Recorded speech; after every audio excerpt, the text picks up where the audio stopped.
ভাই বড় ধন, রক্তের বাঁধন। লামিন ইয়ামাল আর কেইন ইয়ামালের এই ছবিগুলো এবারের বিশ্বকাপের অন্যতম সুন্দর ছবিগুলোর একটা। পরিবারের প্রতি লামিনের এই এক্সট্রা কেয়ারিং মেন্টালিটি ওকে বানিয়েছে বিশ্ব সেরাদের একজন। ফাইনাল শেষে শিরোপা উদযাপনে ব্যস্ত স্পেন টিম, আর তখন ইয়ামালের ভাই সংগ্রহ করতে গেলেন গোলবারের জাল। ছোট্ট কেইন সেই জাল হাতে পেয়েই খুশি, আর সেই আনন্দটা ভাগাভাগি করতে ছুটে গেলেন লামিনের কাছে। সদ্য বিশ্ব চ্যাম্পিয়ন ইয়ামালও মিশে গেলেন এমনভাবে যেমনটা কেইন চান। জালটা পাশে রেখেই ছোট ভাইকে কোলে তুলে নিলেন। ভাইয়ের প্রতি ওর এই দরদটা মোটেও নতুন নয়। পুরো বিশ্বকাপ জুড়ে স্পেনের গ্যালারিতে একটা ছবি ছিল কমন। স্প্যানিয়ার্ডদের মধ্যে যেই গোল করুক, কেইন সেখানে উদযাপনে মেতে উঠতেন। লামিনের সুপার পারফরমেন্সের পেছনে কেইনের অবদানটাই বেশি। বিশ্বকাপ চলাকালীন ইয়ামাল নিজেই বলেছিলেন, ছোট ভাইয়ের হাসি মুখ দেখলে আবেগপ্রবণ হয়ে পড়েন। বলতে পারেন ইয়ামালের সবচেয়ে বড় মোটিভেশন কেইন ইয়ামাল।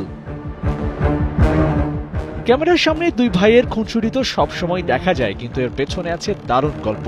লামিন আর কেইনের মা এক, বাবা আলাদা। সম্পর্কটা সৎ ভাইয়ের হলেও ওদের কেমিস্ট্রি দেখে সেটা বোঝার উপায় নাই। ম্যাচ শেষে ভাইয়ের কাছে ছুটে যান কেইন, ক্লান্ত শরীরে ওর আবদারগুলোকে ভালোভাবেই মেটান। এক ইন্টারভিউতে লামিন তো বলেই ফেলেছিলেন, শুধু ভাই না, কেইনকে নিজের সন্তানের মতো ভালোবাসেন ইয়ামাল। পরিবারের জন্য সব ত্যাগ স্বীকার করার কথা হামেশাই শোনা যায়, তবে লামিন একজন যিনি পরিবারের জন্য চ্যাম্পিয়ন হতে চান। একটা সময় ছিল যখন লামিনের পরিবারের আর্থিক সচ্ছলতা এখনকার মতো এত ঝাঁকঝমকপূর্ণ ছিল না। ওর কল্যাণেই দিন বদলায়, আর সেটাই লামিনকে অনুপ্রেরণা যোগায় ভালো করার পেছনে। একবার ইন্টারভিউতে নিজের প্রেশার হ্যান্ডেলের টোটকা বলতে গিয়ে মায়ের কষ্ট ক্লেশ, বাবার নিবেদনকে সামনে নিয়ে আসেন, আর সেখানে বলেন, আমি তো স্রেফ ফুটবল খেলি, আসল চাপটা তো তারাই সামলান।